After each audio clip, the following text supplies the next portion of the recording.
Hello, everyone. Thank you for joining us for today's webinar, Advancing APA's Legislative Priorities in 2018. I'm Jason Jordan, APA's Director of Policy here in our Washington, D.C. office. Thanks for joining us for the first webinar of 2018 for our APA Planners Advocacy Network. These regular webinars are a benefit of being part of our grassroots network of the PAN, as we call it, Planners Advocacy Network. To give you some special insights into legislative happenings, regulatory activity here in Washington. We also try to regularly provide updates on things happening around the states, as well as some training. So we're glad you could be with us for this webinar, where we're going to focus on setting the table really for advocacy in 2018 by taking a deeper look at the organization's legislative priorities and how those are shaping up for the year. And then we have quite a lot of sort of recently breaking news to discuss in terms of the status of federal spending for the current fiscal year, 2018, a look at the Trump administration's budget and the appropriations process for FY 2019.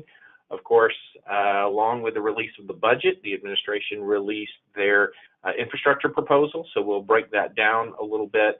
And throughout, we'll talk a little bit about advocacy options for you as a member of the network. And of course, we'll give you an opportunity to discuss any questions or comments that you have. I am happy to be joined by the whole policy and advocacy team, and you'll be hearing from them as we go through today's program. If you do have questions, there's a section on the webinar toolbar where you can go ahead and submit those at any point during the webinar today, and we'll hold those and answer them all at the end. And we're also recording today's webinar, so it will be available if you need to revisit the slides at a later point. Let's dive right in and talk a little bit about APA's 2018 legislative priorities. For those of you who may be relatively new to the advocacy program, it's probably worth noting what we mean when we talk about legislative priorities. These are key goals for our policy agenda that are established by the Board of Directors working in partnership with the Legislative and Policy Committee. These are adopted on a regular basis. In January of this year, the board gave final approval to our slate of 2018 priorities, which you see listed in front of you. This material is available on the APA website. If you go to the policy section, you can have access to the full priorities document that goes into much greater detail on each of these four elements and gives you some very specific ideas of individual pieces of legislation or individual policy ideas that we'll be working on in these four categories. There is a unifying theme uniting these four separate categories of legislative activity, and you see that on the left-hand side of your screen. That really the goal for 2018 for us is to advance policies aimed at creating stronger and more just communities through access to opportunity, strategic investments in innovation, and broadly shared prosperity. So those are concepts embedded in each of the four kind of key priority areas. And those areas are investing in infrastructure is number one. The second one is focusing on housing choice and affordability. The third is ensuring good federal data resources. And then the last is promoting healthy communities. I'll take these just briefly one by one, not going into a ton of detail, but just to give you a sense of some of the things that we expect to be happening in each one of the categories. So for infrastructure, a big part of our work in this category, we're going to talk about a lot on the webinar today. Principally, that's about ensuring robust and sustainable funding for key programs, everything from community development block grants to the Tiger program to New Starts Transit grants and many things beyond, but really looking at existing programs and ensuring that those resources continue to be there for communities. Of course, the second bullet there in terms of the White House initiative is a big part of the reason why infrastructure is so prominent on our list of priorities again this year. which it is a priority of the administration. I'll talk more about some of the challenges of moving it forward legislatively in 2018, but nevertheless, this is going to be a critical topic on the agenda for the Congress, and so we want to be thoroughly engaged in that discussion and helping influence those decision makers. We know that community development and parks, while not often considered infrastructure in some conversations, many times that conversation is focused more on transportation or energy or telecommunications infrastructure. Part of our infrastructure agenda certainly includes the fact that the whole suite of community development programs, as well as our work on urban and community parks, the Land and Water Conservation Fund, and deferred maintenance at national parks, are all part of our approach to infrastructure. And I'll mention one other thing on the topic of infrastructure, which is back in 2017, the Board of Directors adopted a set of policy principles for what effective infrastructure policy at the federal level should look like. We continue to be promoting those and to use those concepts in shaping our response to the budget, our response to the White House's proposal, and the legislative work on that topic going forward. In the category of housing affordability, much like infrastructure, a big focus in today's environment is simply on funding and ensuring that the resources for affordable housing and public housing remain available and sustainable over time.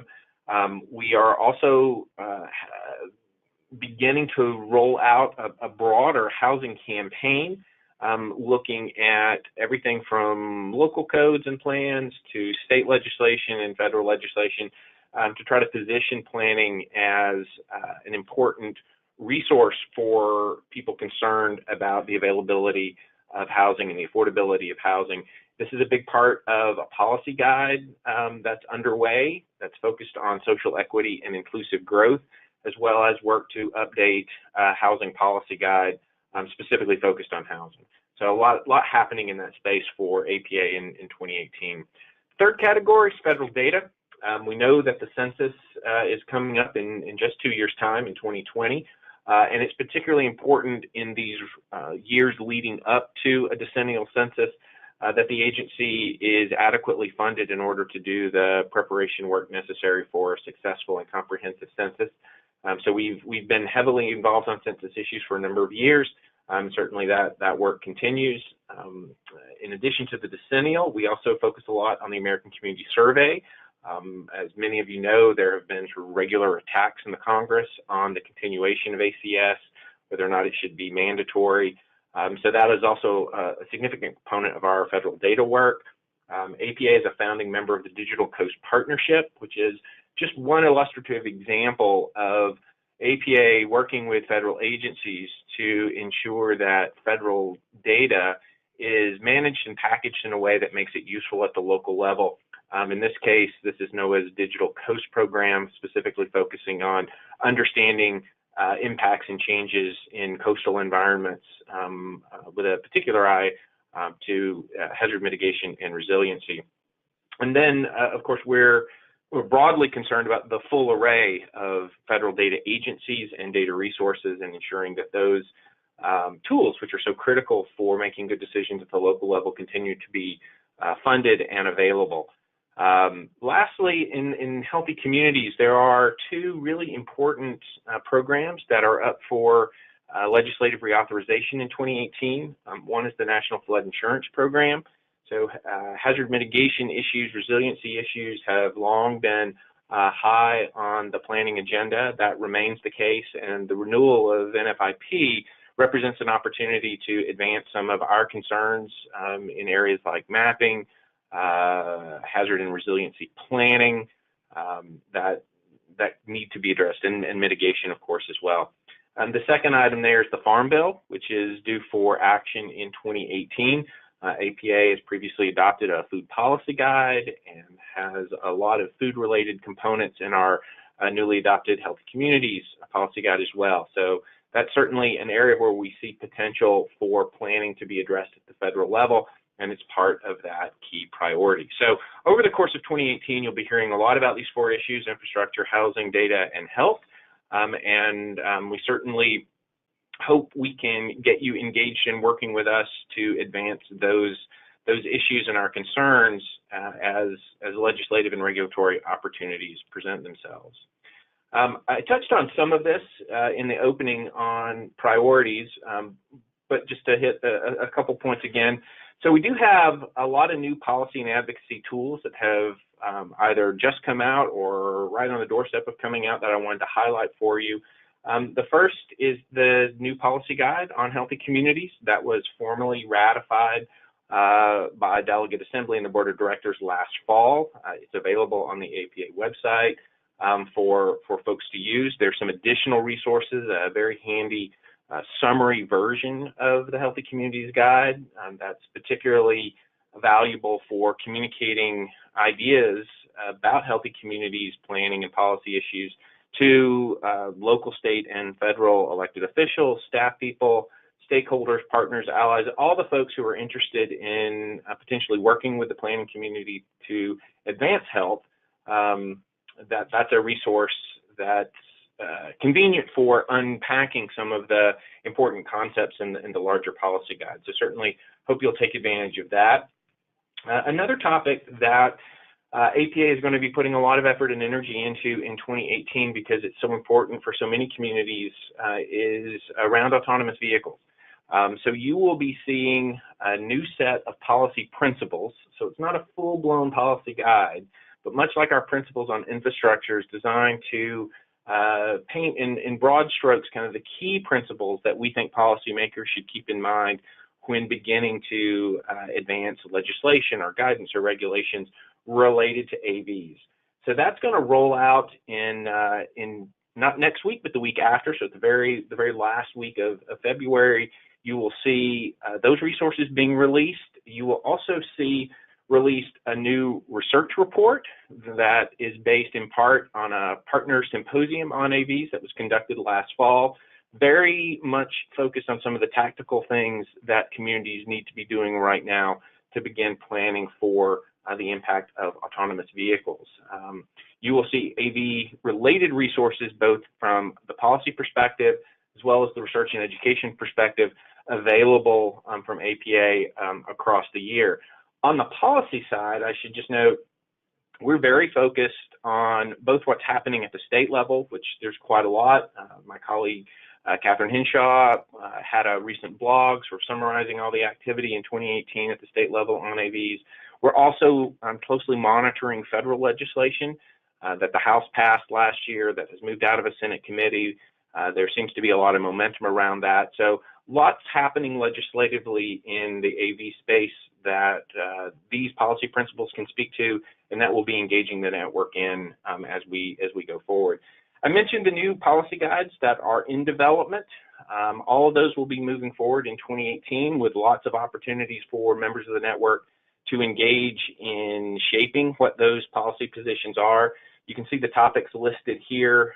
We have a group working on the important topic of social equity and inclusive growth, and we're doing comprehensive updates to two perennially important issues for our policy work at APA, surface transportation, and then an update to the housing policy guide. So look for those opportunities again across 2018 to be engaged in the development of those guides. I mentioned Catherine Henshaw just a second ago. She is new to our policy team, joined us at the beginning of this year. Her charge is specifically focused on state policy as we're looking to significantly expand our engagement, particularly through our chapters with state legislators on important planning issues that occur at the state level. So I'm going to ask Catherine, who's on the line with us, just to say a quick word of introduction about herself and the program. Catherine? Hi, everyone. Thanks, Jason. So as Jason said, my name is Catherine Henshaw. I joined the APA policy team in the DC office at the beginning of this year, originally from North Carolina, and was previously working the National Hispanic Leadership Agenda, doing policy and advocacy related to Latino priorities. So my role here at APA, I'm really happy to be here. I'll really be focusing on identifying and analyzing policy trends at the state and local level, and supporting advocacy efforts at the state level as well, and then working to build those key partnerships. And all sort of doing this while recognizing the connections that these trends have with APA's priorities nationally, and how what's going on at the federal level has an impact on communities within your own states. So over the past month, I've been in touch with chapter leadership, talking to them a little bit about what's important for their state and also for their chapter. It's been really great to be in touch with folks, learning a little bit more about what you're looking at this year. So I look forward to working with you all. Feel free to reach out to me with any questions or state level updates or needs. I am here as a resource and happy to help in any way I can. So with that, I will turn it to Trevor. Thank you, Catherine. I'm going to talk. Hi, everyone. I'm Trevor Grady, APA's Government Affairs Associate, focusing on more federal policy and advocacy opportunities. Before we get started with kind of our deep dive into how these policy decisions and proposals in Washington are potentially going to impact planning in communities throughout the country, I'm just going to make a quick pitch for one of our initiatives for the Planners Advocacy Network this year, which is establishing leadership positions within each state for the Planners Advocacy Network in an effort to further advance smart federal planning policies. As many of you know, APA relies on folks like you guys, members in the Planners Advocacy Network, to kind of bolster our policy positions that we take as an organization and calls to action on Capitol Hill. There are many ways to stand up for planning at the federal level, and the leadership positions we're looking to fill would help their individual states' Planners Advocacy Network members kind of respond to APA's calls to action and distribute this kind of timely information from us to your chapter leaders and membership as well.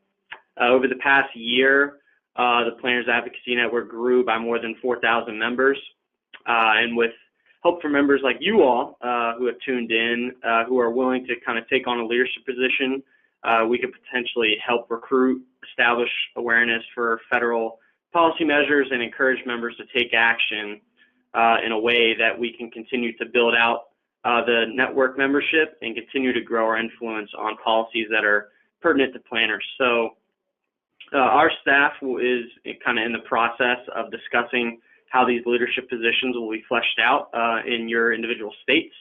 So if you're interested in taking on, a leadership role within the Planners Advocacy Network in your state, feel free to reach out to me, tgrady@planning.org, and let me know about your interests. And with that, I will throw it back over to Jason so we can get into kind of the substantive portions of the webinar. Thank you, Trevor. Thank you, Catherine. Great information from both of you. I want to turn now to three important fiscal policy issues, all of which are quite timely.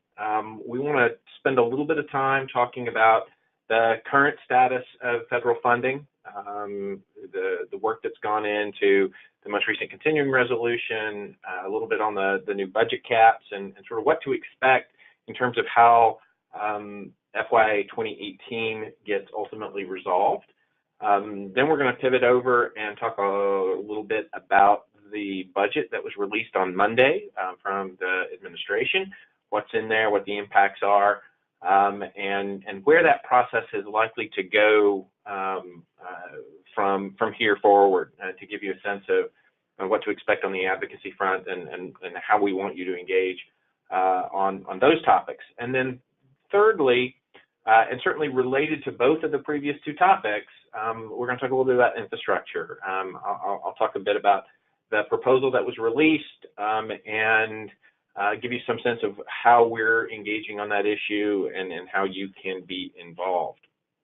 So let's start with FY 2018. I'm going to turn the program over to my colleague Tess Hembry, who handles a lot of our federal appropriations advocacy work, and she'll walk you through where we are with FY 18 and the President's budget. Tess?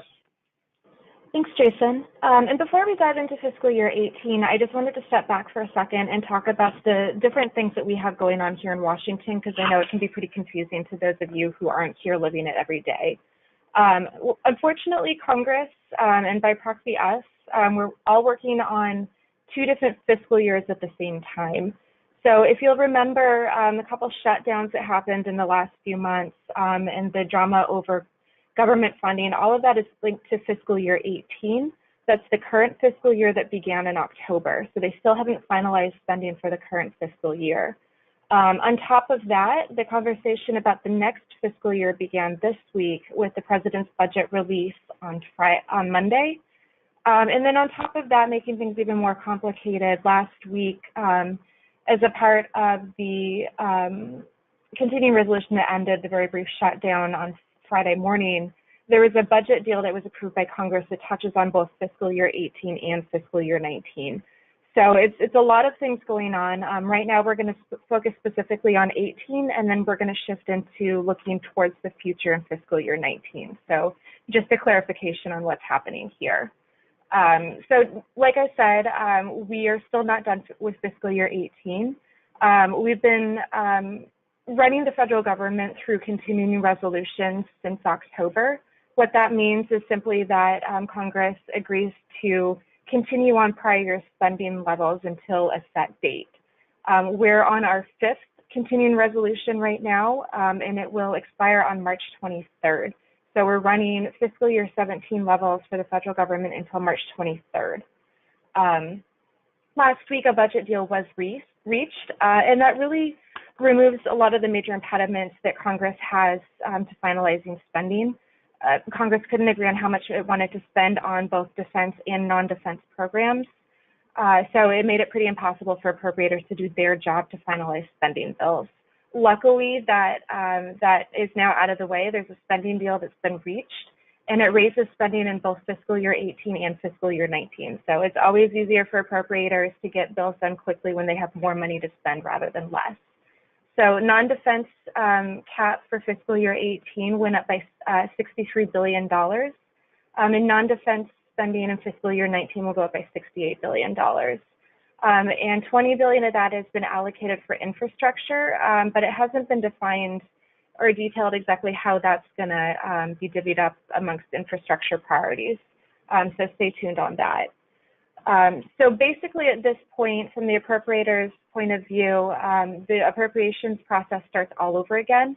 Right now, they're in the process of divvying up the full spending caps for fiscal year 18. So they're trying to figure out how much money they want to spend on each of the 12 appropriations bills that they have to write. This process is called a 302A and 302B process, which is not really meaningful to anybody outside of Washington. But basically what it means is they're going to figure out how much goes to transportation and HUD programs, how much goes to interior, and then the rest of the other bills. Once they have that 302B set, the appropriators can go to work redrafting some of the bills that have already been drafted and working with the Senate and House colleagues to try to put together one single bill that can move forward. Once all 12 of those appropriations bills are done and ready to go, they'll likely package them all together in what's known as an omnibus, one single spending bill that encompasses all 12 appropriations bills, and they'll move that on both the House and the Senate floor and send it to the President for a signature. Fingers crossed they can do all of this by March 23rd. Based on the timeline that I'm hearing right now, just with the 302Bs, I still think that's an achievable goal, but we'll see. It takes appropriators about 3 weeks to finish bills once they have their numbers, and it'll take a couple of weeks on the floor once the appropriations bills are done. So right now we're looking good, but I wouldn't bet against another continuing resolution. And that creates a lot of problems for communities, especially programs that planners rely on, programs like CDBG and HOME. Those big block grant programs don't get divvied up until there's a final spending bill in place, just because you don't know how much money the formula has to work with for the year, so it's hard to do that. So it really puts communities in a bind as they're going on month 4, month 5 without final spending from the federal government. So it's really not an ideal way to run the federal government, but hopefully there's an end in sight. And this is a really great opportunity for you guys to contact your members of Congress. If this is having an impact on the local level, now is the time to speak up, making sure that members of Congress know that CRs are really putting you guys in a tough bind. On top of that, it's a good opportunity for you to communicate what your local needs are with your members of Congress. Programs like CDBG and HOME only exist anymore because you guys speak up. So I highly recommend in the next probably week or two, if you guys haven't done it already, please contact your members of Congress about those spending priorities. So that's pretty much where we are for fiscal year 18. Moving on to fiscal year 19, the president kicked everything off on Monday with his budget proposal release. It looked in a lot of ways very similar to the proposal that we saw last year. Deep cuts all over across the board for programs that are critical to planners, pretty much deja vu. But it's important to remember that this is only one step in the federal appropriations process, and this document is purely a political document that does not carry the force of law. It's a common phrase here that the president proposes and Congress disposes, and that's so far from what we can tell has been true of this president. Even though we don't have fiscal year 18 numbers finalized and put into law yet, Congress, both the House and the Senate, did reject most of the funding proposals put forward by the president last year. So that's good to remember, but at the same time, it's still incredibly important that you guys take these risks seriously because the cuts proposed set a really low mile marker for our advocacy here in Washington, and it lets Congress know which programs they can cut without fearing backlash from the White House. So while this document is unlikely to ever be signed into law as is, it's still something to be concerned about on that level. So the budget itself, again, it's a pretty rough document. It increases federal spending by 10% over fiscal year 17, but despite that increase in spending, it makes deep cuts to departments and agencies that are critical to planners, and Jason and I will get into some of those in a second. And it's important to note that this document, as it was written, does not consider the new budget cap that was passed by Congress on Friday. Realistically, they just didn't have enough time to amend those documents, but they did include an addendum that added some information about what the White House would like to see done with that money. It doesn't include full details, but it does recommend not spending the full cap amount for fiscal year 19. So just an asterisk on some of the programs and things that we saw in the 19 budget. Shifting gears, focusing more specifically on departments and agencies, the HUD budget is in pretty rough shape, and I'll talk a little bit about it in a second, but it really is a dramatic realignment of the mission of HUD in a couple ways. One is the deep cuts to the community development programs. Much like last year, we saw CDBG, Home, and Choice Neighborhoods all eliminated. They claimed that that funding hasn't been used efficiently, and those are tasks best done at the state and local level. In addition to that, the Public Housing Capital Fund was eliminated, and that is a pretty dramatic proposal. It completely shifts how the federal government does rental assistance. It basically gives housing authorities the option of converting their public housing to the Section 8 platform, or basically letting it go away due to attrition and age. They're considering there's a $26 billion backlog, at least in public housing maintenance needs. Chances are that the state and local governments can't make up that funding as they suggested. So it could pose a huge problem for cities with significant aging public housing. It could create a really bad situation where a lot of blighted properties have no resources left for modernization or revitalization. And then on top of that, there's a lot of policy implications that come in when you take away the public housing option in a lot of cities, especially high market areas. It's difficult for people to find apartments to rent with vouchers in high cost areas. So that's a whole different side of that conversation that it comes up in that kind of a proposal, like the administration has proposed for the 19 HUD budget. That said, Congress, again, last in fiscal year 18 has not decided to embrace the CDBG and home cuts entirely. Last year, the president proposed slashing the Public Housing Capital Fund, and they didn't do that. But it's still important. The conversation about CDBG and home probably isn't going away. And the conversation about the appropriate way to deliver rental assistance is certainly one that is coming, regardless of what Congress decides to do with this proposal. So just a heads up that these are conversations that won't go away just because this budget proposal won't necessarily be adopted in whole. So just keep an eye on that with HUD, and definitely contact your members of Congress about these programs if they're important to you, because your advocacy is really literally the only reason why they exist anymore. And then if you want to move on, I'm going to turn it over to Jason, who's going to talk a little bit about the DOT budget. Thank you, Tess. Great information. Even if it's not good news, it's great information. So shifting over to the transportation side, the story is very similar to the story that Tess just laid out for HUD. Overall, the budget proposes a 19% reduction for DOT.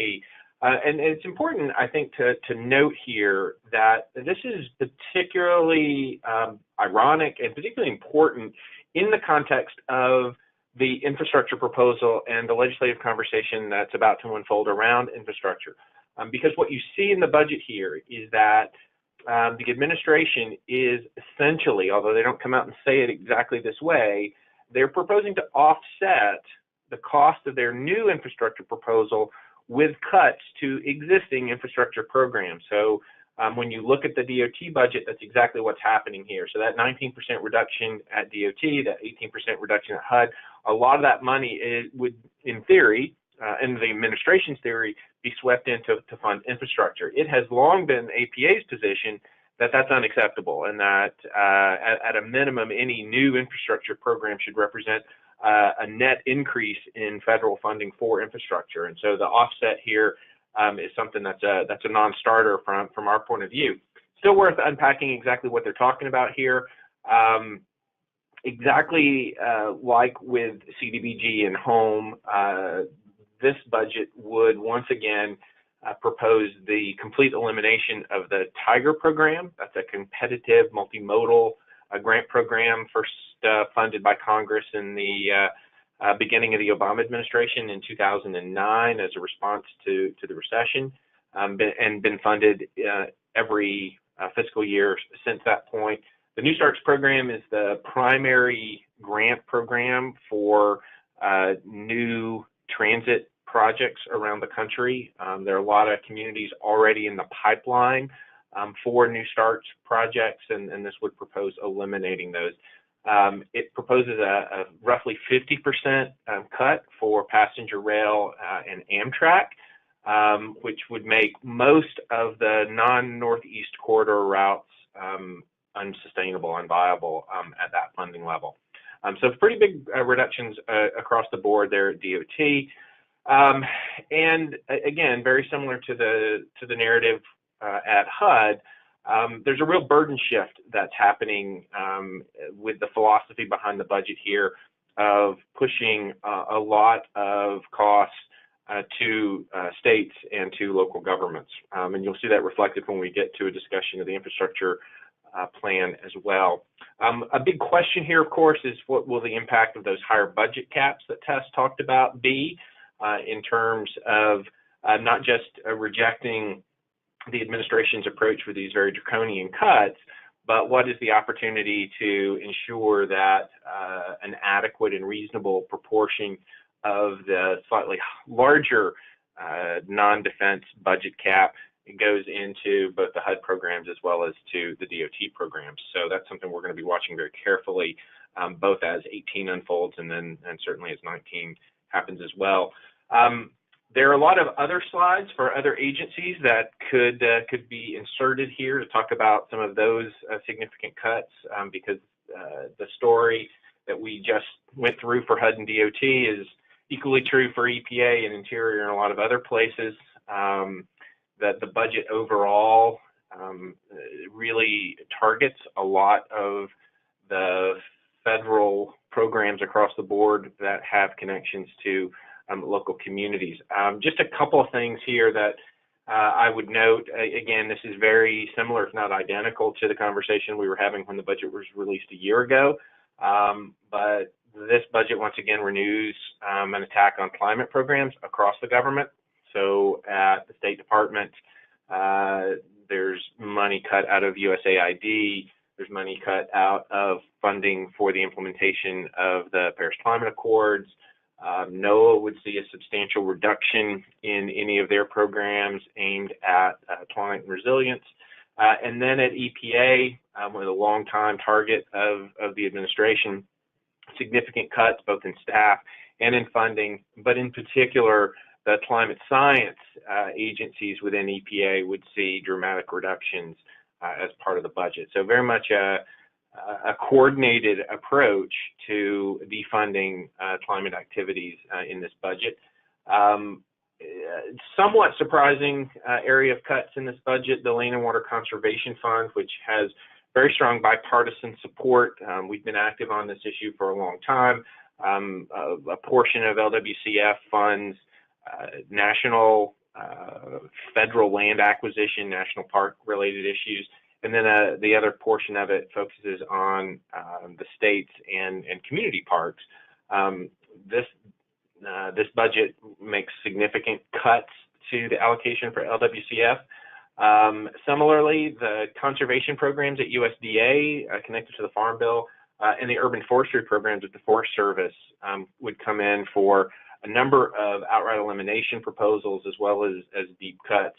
And then the last area, and you see these reflect directly back to our legislative priorities for the year in terms of infrastructure, housing, data, and health.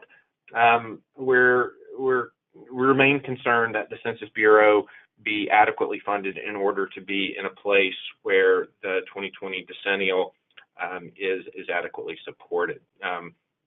So those are just a quick overview of some of the other areas in the budget that do not align with our view in the legislative priorities. So clearly this is a moment where APA as an organization is taking action, and we want to engage our advocates. I'm going to ask Trevor to jump back in here and talk a little bit about opportunities for taking action and what we've been doing on the advocacy front related to the budget. Trevor? Sure thing. Thanks, Jason. So as Tess and Jason both alluded to earlier when referencing both the budgetary process for FY 2018, 2019, and the infrastructure proposal, which will be talked about a little later, there are a lot of major advocacy opportunities both going on now and will be going on as the appropriations process continues. But earlier this week, in this instance, APA's president put out a statement on behalf of the entirety of the APA that sharply rejects the president's attempt to strip communities of vital federal funding and support robust investments in programs that support good planning in both current and upcoming fiscal years. This statement was shared with all Capitol Hill offices by APA National via APA's Policy and Advocacy Twitter page at APA Advocates, and sent out to the Planners Advocacy Network via email newsletter. And we really rely on folks like you within the network to bolster our message, tell Congress to oppose these cuts. And since you are the constituents of these congressional officials, your voice definitely carries great significance. We called on members like you to take action through our newsletter that went out yesterday, which is kind of the primary vehicle for our calls to action. And thus far, more than 40 members have already contacted their legislators to reject the president's attempt to kind of strip these communities of federal funding. You can join in, if you haven't already, in advocating for these important planning programs by looking out for that bi-weekly or weekly email newsletter that kind of identifies all the opportunities to take action. It's really quick through our Legislative Action Center, where you can also find these action alerts. Takes less than 2 minutes to send kind of a pre-drafted letter we definitely encourage you to customize as well. And throughout the year, APA will be using these communication channels, both that Planners Advocacy Network newsletter and Legislative Action Center, to push those calls for action. The most notable opportunities to advocate on FY 2018 and 2019 budgetary decisions in the short term are coming up pretty quickly and are already here. In both the National Community Development Week and Infrastructure Week in April. Throughout that month, we'll be ramping up our calls to Congress to invest in these proven existing community development programs. And in the meantime, you can certainly help us by taking action on that action alert we have available by Wednesday, and sharing your stories with our team.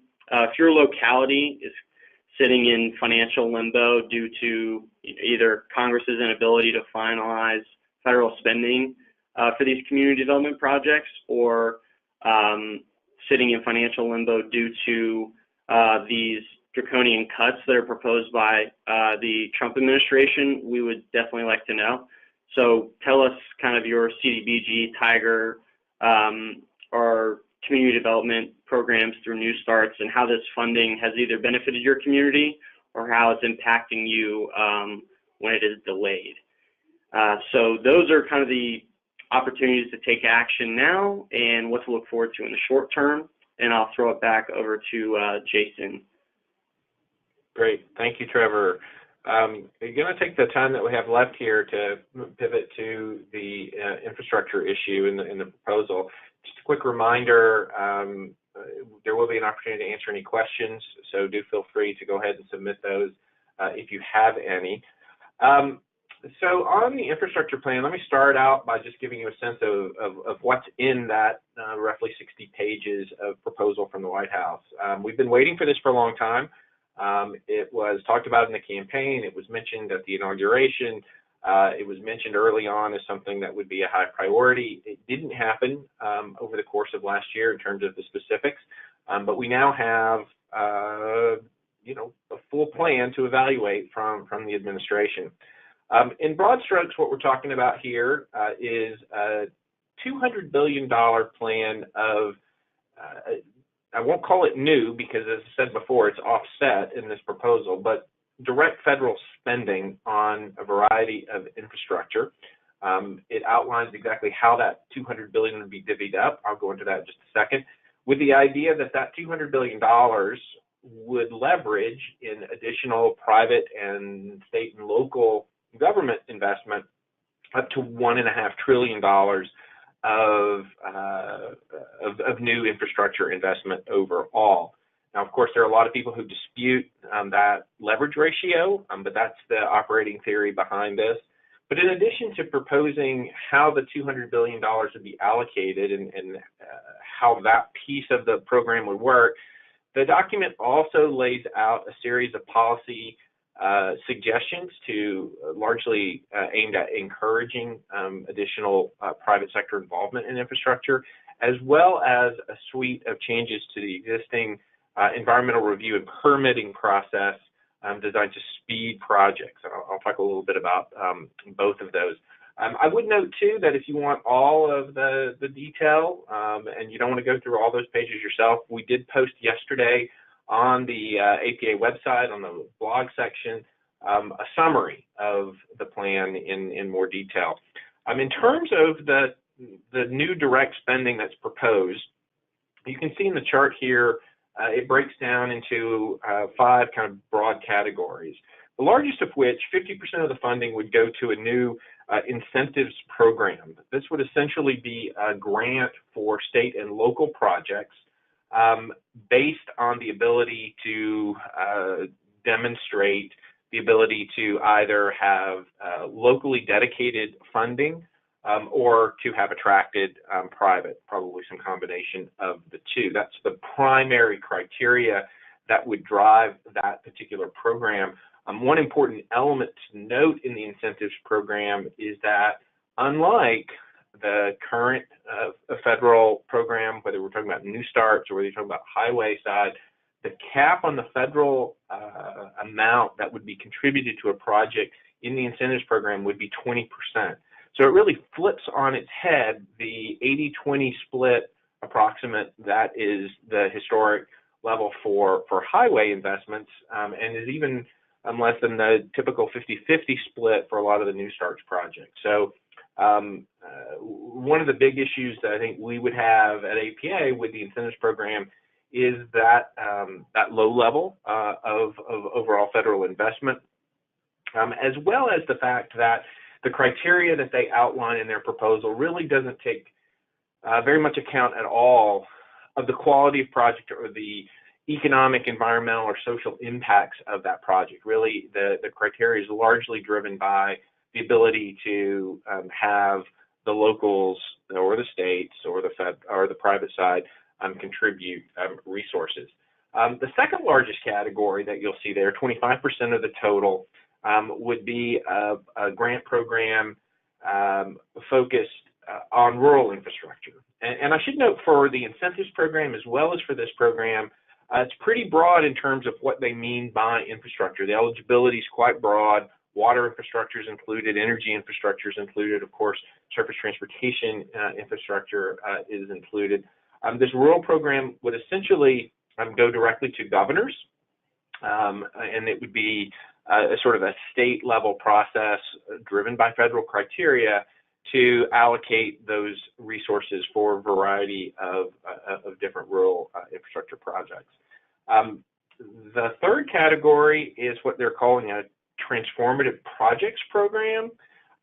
This is would be a $20 billion pot of resources run through the Commerce Department, largely aimed at sort of big, high-risk projects that would be unlikely to attract enough either governmental or private capital support to move forward. It goes into some detail about the nature of some of those projects, but essentially this would be the Hyperloop style. There is the potential, I think, for this to apply to a lot of the AV pilots and rollouts, but really is intended to be big projects or projects that are not within the scope of a lot of the traditional programs. Another major area of emphasis is on bolstering existing federal financing programs. Largely, this would come through significant expansions of the TIPIA program in transportation, the WIFIA program for water infrastructure, and the Railroad Rehabilitation and Improvement Financing Program, the RIF program. It would expand the amount of federal funding available for those loan and loan guarantee programs. It would expand the eligibility in those categories. The other big piece here is a significant expansion of private activity bonds and the role of private activity bonds in infrastructure investment. It would propose removing, for instance, the state volume cap on PABs.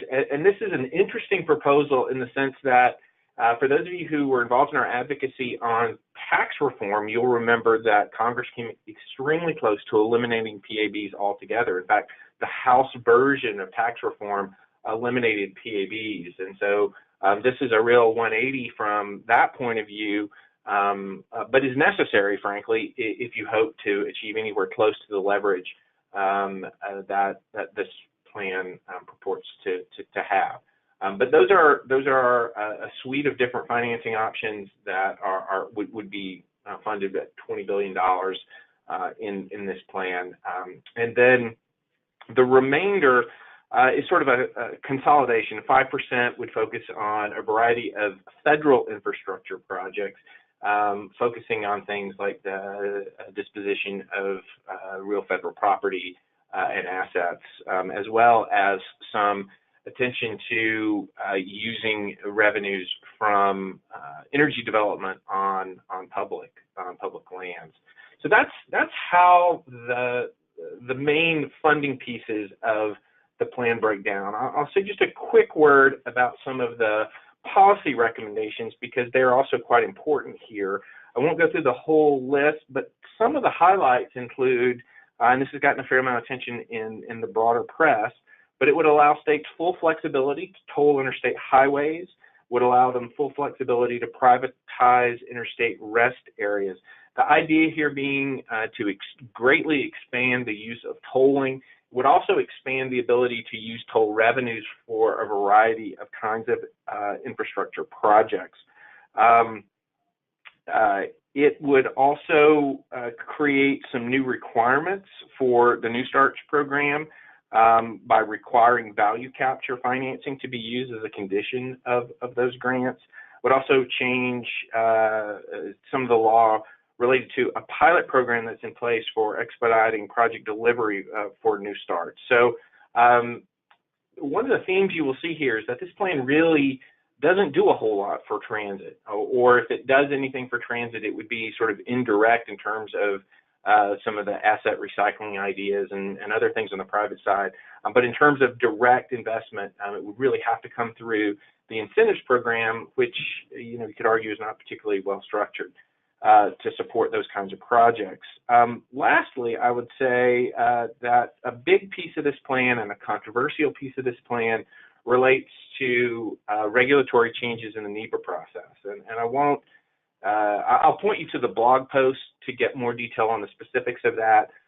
But there's quite a lot of streamlining ideas that are proposed in here, including creating a 2-year hard deadline for completion of NEPA reviews. So 21 months for lead agencies to complete those reviews, and then a following 3-month deadline after a FONSI to complete the permitting process.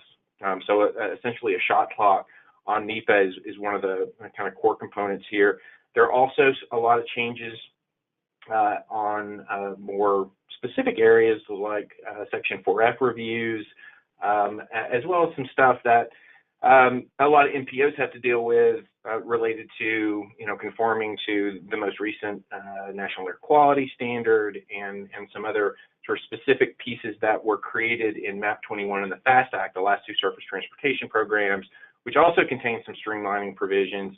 This touches on some of that. So those are really the kind of core components, the policy changes largely aimed at increasing private finance, the environmental review process changes, and then the $200 billion in overall spending. So where does that leave us? Well, clearly it's a challenging climate for any sort of action at this scale on infrastructure. First off, you're going to have a big battle in terms of the amount of direct federal investment in any kind of program, with Democrats largely arguing for higher funding levels, some, not all, but some Republicans arguing for less, and also arguing for offsetting any of that money with cuts to other programs, which would be very difficult, I think, for a majority of Democrats to support. There's also the looming issue of the fact that the gas tax is not a sustainable source. Everyone knows that. They've known it for a long time. This plan doesn't address that long-term sustainability issue. Tax reform took a pass on it as well. The president just yesterday hinted in a meeting that he could support a gas tax increase. Politically, in a midterm election year, that seems a bit far-fetched, but all of those very difficult funding issues are on the table. In a sense, we find ourselves where we almost always find ourselves on infrastructure debates at the federal level, which is a fair amount of agreement on what to do and not a lot of agreement on how to do it or how to pay for it specifically. But there are some important policy differences that are going to be at play here, particularly in terms of the appropriate role of private funding, the level of streamlining of the environmental review process, and some of the other changes that really represent, again, that theme in the budget of shifting burden to states and localities for a much greater proportion of funding these projects. At the same time, I think it's important that the debate move forward. We have long called for a thorough conversation on Capitol Hill around infrastructure, and at least this begins that process and pushes it forward. So what can you look for in terms of next steps? Well, a big important piece of this is unrelated specifically to the infrastructure proposal, but it goes back to what Tess mentioned in terms of the new budget caps and the additional funding that's available there. I think that will be one indication of how infrastructure is likely to be treated and how it's likely to be allocated. Speaker Ryan actually referred to that $20 billion pledge as a, quote, down payment, unquote, on the infrastructure proposal. So we'll see where that goes. Hearings with Secretary Chow start on March 1st, and I think we can expect all of the congressional committees of jurisdiction to be fairly active on this issue. Whether they can get anything across the finish line, I think, is far more doubtful. APA will be heavily engaged. We're working right now on a more thorough evaluation of this and expect to be issuing a statement and to get you all involved via action alerts and other sorts of advocacy activities as events unfold on this throughout the spring. So lots happening on the budget and infrastructure front. I'll bring us to a close here. We're always available for your questions and comments. You can see all the different ways to reach us, to find our resources on the web. You see my terrific colleagues in the policy team listed there. Do feel free to contact any of us directly if you have issues or questions or concerns about any of this stuff. Happy to work with you. Do follow along on Twitter in particular. APA Advocates is our primary resource for keeping you apprised of what's happening in real time, and certainly would encourage you to be part of that conversation on social media. As a member of PAN, we look forward to providing you with lots of these kinds of resources, these webinars, the newsletters that you get. We'll be drafting some more specific policy briefs on topics so that you can stay particularly well informed on some of these federal issues across the year, and look forward to being engaged with you on moving our legislative priorities forward in 2018. So with that, I think our formal presentation for the program is at a close. Thank you for joining us. Right now, I don't see any questions queued up. Certainly, if you have them, now would be an excellent time to pop them in. If not, you can certainly reach us at those email addresses later on with your questions. Again, we've recorded the program. It will be available for you. And we have lots of policy and advocacy related resources for you available on the website. If you haven't checked out our training resources, our blog, and some of the other tools that Trevor mentioned, like the Action Center, certainly encourage you to do that. And I'll just wrap up by saying thank you to all of you, not just for joining us today, but for all the work that you've put in over the course of the last year. 2017 was a record-setting year for APA on a number of fronts on the advocacy issue, but phenomenal growth of members wanting to be involved in the advocacy program, a lot of growth in the actions that people were taking. So we look forward to building on that momentum as we move across 2018. So thanks everybody for joining us, and we'll look forward to working with you and to seeing many of you at the National Planning Conference in New Orleans in just a couple of months. Thanks everybody.